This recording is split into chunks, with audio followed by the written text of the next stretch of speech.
વાગરા તાલુકાના રહિયાદ ગામના land લૂઝર્સે GNFC company વિરુદ્ધમાં કલેક્ટરને આવેદનપત્ર પાઠવ્યું। ભરૂચ કલેક્ટર કચેરી ખાતે વાગરાના રહિયાદ ગામના જીએનએફસી કંપનીના લેન્ડ લૂઝર્સે કલેક્ટરને આવેદન આપી રજૂઆત કરી। અગાઉ 150 લેન્ડ લૂઝર્સને કંપનીએ લીધા હતા, જે બાદ બાકી રહેલા 45ને સમાવવા પોલિસીમાં પરિવર્તન કરવામાં આવતા વિરોધ નોંધાવવામાં આવ્યો હતો।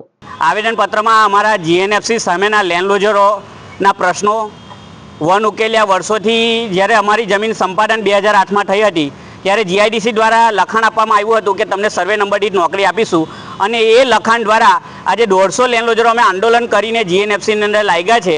અને છેલ્લા વર્ષોની અંદર જીએનએફસી દ્વારા 3 વર્ષ ભરતી ના કર્યા બાદ 2022ની અંદર જે ભરતી કરવામાં આવી એમાં લેન્ડ લૂઝરોને નવી પોલિસી આપવામાં આવેલી છે અને સુધારી આપીશું, પણ તેમ છતાં અત્યાર સુધી સુધારીને પોલિસી નથી આપી। અને હવે જે લેન્ડ લૂઝર લેવાના છે નવા, એ લેન્ડ લૂઝરને લેવા માટેનું જે લિસ્ટ બહાર પાડી દીધું હોવા છતાં કંપની સાથે મીટિંગની અંદર એવું કહેવામાં આવ્યું છે કે તમારું જે ગૌચર છે રહિયાદ ગામનું, એ ગૌચરની અદલા બદલી માટે તમે સંમત થશો ત્યારે જ અમે લેન્ડ લૂઝર નવા લઈશું અને ભરતી કરીશું।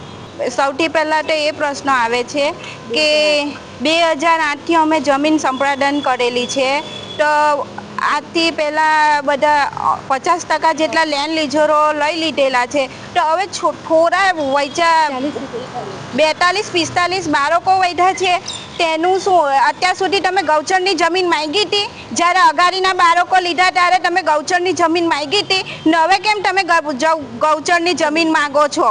અત્યાર સુધી તમે ક્યાં ગયેલા હતા?